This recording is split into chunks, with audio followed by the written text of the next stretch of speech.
tentu tantangan kita Bapak dan Ibu saat ini adalah kondisi umat Islam dalam keadaan lemah. Ini harus jujur kita akui. Dan kejujuran itu penting dalam Islam. Tidak ada jalan terbaik membangun umat ini kecuali dengan dakwah dan pembinaan. Mau sampai kapan kita menahan harta, kita menumpuk-numpuk harta, dan merasa senang kita banyak harta, seolah-olah kita dikaya. Padahal tidak begitu kamus harta dalam Islam. Assalamualaikum warahmatullahi wabarakatuh. Alhamdulillahirabbil alamin wal aqibatu lil muttaqin wala udwana illa 'alal zalimin wala udwana illa 'alal zalimin wassalatu wassalamu ala asyrafil anbiya wal mursalin wa ala alihi wa ashabihi wa man tabi'ahum bi ihsan ila yaumil wa ba'd. Alhamdulillah, bersyukur pada Allah SWT saya bisa hadir lagi di masjid kita tercinta ini. Masjid yang penuh berkah. Masjid perjuangan yang luar biasa. Masjid yang jamaahnya selalu semangat ya untuk membela dan mendukung Islam, membela para ulama. Alhamdulillah, bersyukur pada Allah SWT. Dan sekedar perkenalan kembali, saya sekarang juga menjadi salah seorang ketua Majelis Ulama Indonesia. Saya diberi amanah untuk tahun 2025-2030 sebagai ketua bidang ukhuwah Islamiyah. Jadi alhamdulillah kami sekarang aktif melakukan konsolidasi, komunikasi dengan berbagai ormas ya, berbagai tokoh di berbagai tempat supaya ukhuwah kita lebih kuat, persatuan kita lebih kuat, untuk kita sama-sama bangkit dan mewujudkan kejayaan umat dan dalam negeri kita tercinta Indonesia maju yang mayoritas mutlaknya adalah kaum muslimin. Jadi alhamdulillah di Indonesia ini kalau kita berbicara tentang bangsa tercinta, tidak ada salahnya karena mayoritasnya adalah kaum muslimin juga. Hadirin dan mungkin ada hadirat juga di bawah ya, yang dimuliakan Allah SWT. Sesungguhnya Ramadan adalah musim yang paling hebat dalam Islam untuk membawa umat ini bisa kembali kepada kemuliaannya, baik secara individual maupun secara bersama-sama. Secara individual jelas sekali, yang sama-sama kita sering ulang ya di ujung ayat tentang puasa, la'allakum tattaqun. Puasa akan membawa kita menjadi orang-orang yang bertakwa. Dan itulah predikat tertinggi kemuliaan dalam Islam. Dan orang yang bertakwa ini adalah orang yang secara ritual ibadah mahdhah begitu kuat, begitu intensif. Bahkan mereka sampai pada derajat al-abid. Kalau kita katakan al-abid itu artinya yang banyak ibadahnya. Dan kalau bicara banyak, Pak, itu maksudnya yang sunnah. Ya, jangan bilang banyak kalau yang wajib. Wajib standar. Ya, tinggal kualitas saja. Jadi kalau kita bilang orang banyak ibadahnya, itu artinya banyak sholat sunnatnya. Ya, apalagi tahajud merupakan atau qiyamul lail merupakan sholat paling utama. Ya, dia setelah sholat wajib. Puasa sunnahnya, baca Qur'annya, ya, sedekah sunnahnya, ini semua namanya al-abid, ya. Tapi bukan itu saja, mereka juga yang kemudian nampak nilai-nilai spiritual di dalam diri mereka dalam interaksi tentang keikhlasan, sebab puasa mengatakan imanan wahtisaba, ya. Jadi selain iman, jauh dari syirik juga keikhlasan, juga tentang muraqabatullah. Mereka selalu berasa diawasi oleh Allah SWT. Juga tentang solidaritas bersama. Juga tentang bisa menahan emosi, mengendalikan emosi. Juga tentang berbagi dengan sesama. Ini semua dalam ajaran puasa yang kalau ada pada diri kita, itulah pribadi muttaqin. Dan ketika pribadi-pribadi muttaqin ini lahir, maka kemudian akan membawa rahmat dan berkah bagi bangsa dan umat kita. Walau anna ahlal qura amanu wattaqau la fatahna alaihim barakatim minas sama'i wal ard. Kita akan mendapatkan berkah dari langit dan dari bumi, yang bukan saja berupa materi yang kita nikmati, tapi memperkuat kedudukan kita untuk mencapai apa yang pernah diraih oleh para sahabat Nabi, kuntum khaira ummah. Tentu tantangan kita Bapak dan Ibu saat ini adalah kondisi umat Islam dalam keadaan lemah. Ini harus jujur kita akui. Dan kejujuran itu penting dalam Islam. Kata di dalam hadis katakan, rahimallahu mra'an arafa qadra nafsihi. Allah merahmati orang yang tahu diri, ya, tahu tentang keadaannya, tahu tentang potensinya. Kita harus menyadari itu. Apalagi di hadapan Allah Subhanahu wa taala. Betul Bapak-bapak? Kita harus tahu kita ini hamba, ya, yang terserah Allah pada kita. Kita tidak ada apa-apanya di hadapan Allah SWT. Namun demikian juga di hadapan manusia, apalagi orang beriman, kita harus tahu diri, kita rendah hati. Dan secara umum kita harus tahu tentang kondisi kita. Dalam keadaan apa kita ini? Dalam keadaan kuat atau lemah?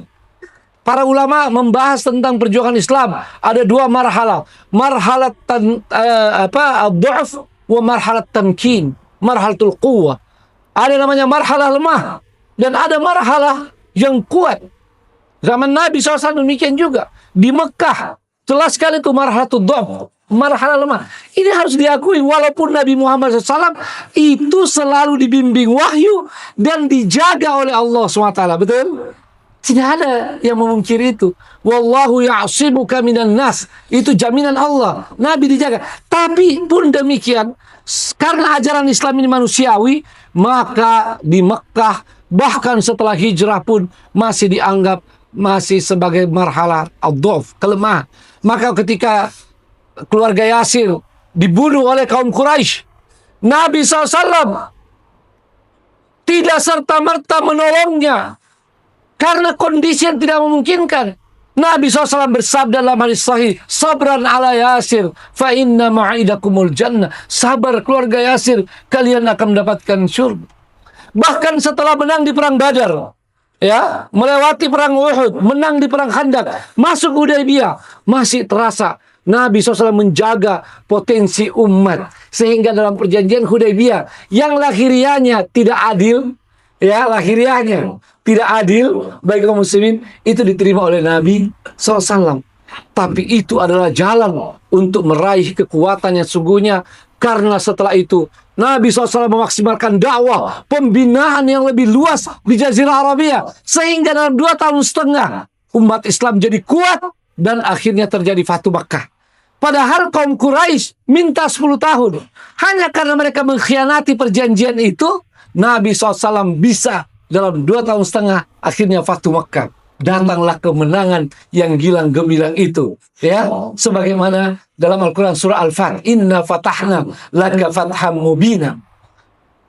Hari ini kita harus sadari bahwa kita dalam keadaan lemah. Dan sekali lagi jangan malu mengaku itu.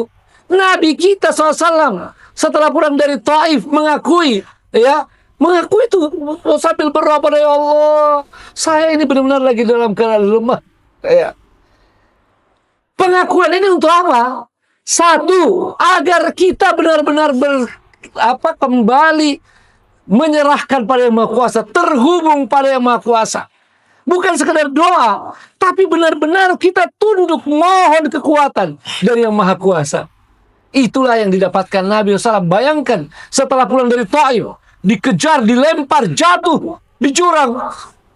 Di jurang kita yang suci, terluka. Sampai di kebun orang Nasrani. Seolah terhina. Tapi itulah perjuangan. Terkadang mengalami yang seperti itu.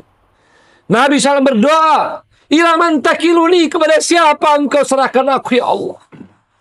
Mari kita di bulan Ramadan, di akhir Ramadan ini, kita kaum muslimin diawali dengan istighfar, dengan tobat pada Allah Subhanahu wa taala. Kita mohon ya Allah, kami saat ini lemah di hadapan manusia. Lemah di hadapan musuh-musuh Islam, musuh-musuh kemanusiaan, terutama Zionis, Israel, dan pamannya, Ya, orang nampak Syam. Dan pendukung utamanya Amerika. Kita dalam keadaan lemah, ya Allah. Tetapi Engkaulah yang maha kuat, Engkau maha kuasa. Kami serahkan kepadamu, ya Allah. Itu yang pertama. Yang kedua adalah dengan kesadaran ini kita mau merubah diri kita. Kita mau memperbaiki diri dan umat kita untuk kita bisa bangkit. Sebab innallaha la yughayyiru ma biqaumin hatta yughayyiru ma bi anfusihim. Ini poin yang kedua yang sangat penting. Dan lagi-lagi di bulan Ramadan, mari kita perhatikan itu. Kita perbaiki diri kita secara pribadi dengan ibadah-ibadah tadi. Dan juga dengan nilai-nilai yang harus kita kembangkan. Sebab hari ini terus terang ada kesenjangan. Ada kesenjangan antara orang-orang yang rajin ibadah, banyak ibadah sunnahnya, dengan nilai-nilai Islam yang dia hidupkan dalam kehidupan sehari-hari. Ada kesenjangan.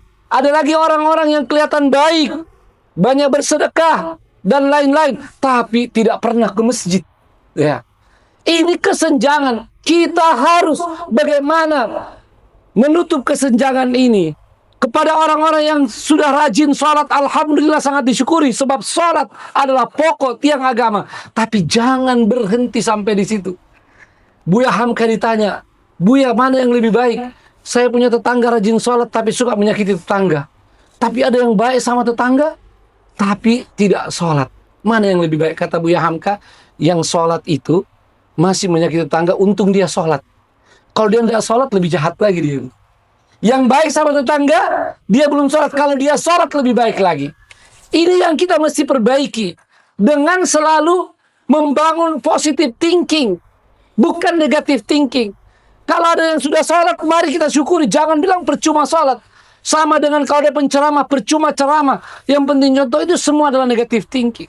Positif, alhamdulillah sudah sholat. Mari kita hidupkan dari mereka yang sudah menyumbang, alhamdulillah. Mari kita ajak pelan-pelan untuk dia bisa sholat, bisa lebih baik sholatnya, berjamaah dan sebagainya. Bapak dan Ibu yang dimuliakan Allah Ta'ala, tentu tidak bisa terlalu panjang karena ini ceramah tarwih. Saya ingin di antara hal yang penting adalah bagaimana mengarahkan harta kita untuk membangun kembali umat ini. Saya angkat ini karena memang panitia meminta tema tentang zakat juga saya angkat. Bahwa kalau kita sadar akan kelemahan, kita ingin bangun, tidak ada jalan terbaik membangun umat ini kecuali dengan dakwah dan pembinaan. Dakwah harus digalakkan, pembinaan digalakkan. Baik itu pembinaan yang di sekolah-sekolah kita, harus lebih banyak sekolah Islam, dan harus sekolah Islam lebih berkualitas. Juga yang informal di masjid-masjid, harus lebih banyak halaqah di masjid, harus lebih banyak orang yang selalu mengaji, mengkaji, dan saling mengingatkan. Kalau ini hidup, maka yakinlah umat kita akan hidup, dan ini kuat, dan insya Allah dengan bantuan Allah kita bisa menghadapi kekuatan apapun di dunia ini. Nah, untuk memperbaiki kualitas ini tentu perlu dukungan harta. Inilah yang harus kita sampaikan kepada umat Islam. Yang pertama, mereka yang masih tidak suka berinfak atau bahkan tidak mengeluarkan zakat. Mau sampai kapan kita menahan harta? Allah berikan rezeki kepada kita begitu banyak. Yang sebetulnya harta itu, ya, kita sering keliru. Kita menumpuk-numpuk harta dan merasa senang kita banyak harta. Ya, seolah-olah kita dikaya. Padahal tidak begitu kamus harta dalam Islam. Dalam hadis sahih, Nabi SAW menegaskan apa yang menjadi harta kita adalah apa yang kita makan dan kita nikmati, apa yang kita pakai lalu kemudian jadi usang, dan apa yang kita infakkan. Cuma itu saja harta kita. Di luar itu bukan harta kita. Mungkin jadi warisan anak-anak kita, atau naudzubillah mungkin diambil orang. Harta itu bisa hancur, bisa habis dalam banyak bentuknya, naudzubillah. Ya, sayang kebanyakan kita tidak sadar kalau kena sendiri pada dirinya. Padahal kata orang Arab, as-sa'idu man wu'idha bighairi. Orang bahagia itu yang ambil pelajaran dari orang lain. Betapa banyak orang yang bangkrut. Bapak-bapak kalau lewat satu mall tutup, harusnya ambil pelajaran, ini mall orang kaya aja bangkrut, ya, bangkrut. Banyak. Jadi banyak sekali cara harta itu hilang. Alangkah ruginya kita. Udah capek, luar biasa bekerja keras mengumpulkan harta. Ternyata bukan harta kita. Karena kita tidak nikmati, ya, dan kita tidak infakkan. Nah, maka di malam yang berbahagia ini, mari kita perbaiki pada umat kita. Mari infak dan sedekah serta zakat, minimal zakat. Zakat itu wajib. Kita ingatkan, mari keluarkan zakat. Dan kepada yang sudah mengeluarkan zakat, mengeluarkan infak, kita himbau, coba arahkan zakat dan infak kita lebih positif membangun umat. Bagaimana caranya? Sebahagiannya paling minimal serahkanlah melalui lembaga-lembaga yang memang bisa diharapkan. Baik itu masjid atau lembaga-lembaga sosial yang kita kenal, ya, yang dipimpin oleh para ulama, para habaib, atau para tokoh-tokoh yang konsisten dalam perjuangan. Berserahkan pada mereka. Mungkin Bapak dan Ibu tidak tahu, di bawah mereka bisa ribuan dai yang dibina. Tapi mereka tidak bisa selalu mengumumkannya karena tidak ada media. Mereka perlu dibina, didukung agar dapat melahirkan umat kita yang kuat. Betapa banyak umat kita yang masih jatuh dalam kesyirikan, yang tidak sholat, yang tidak menutup aurat. Naudzubillah min dzalik. Ini semua tanggung jawab kita. Mari paling tidak dengan harta kita. Dan kalau kita berikan dengan niat untuk berjuang, maka kita juga berjuang. Terutama ini selain zakat. Ini mohon maaf. Saya sudah katakan zakat sangat penting.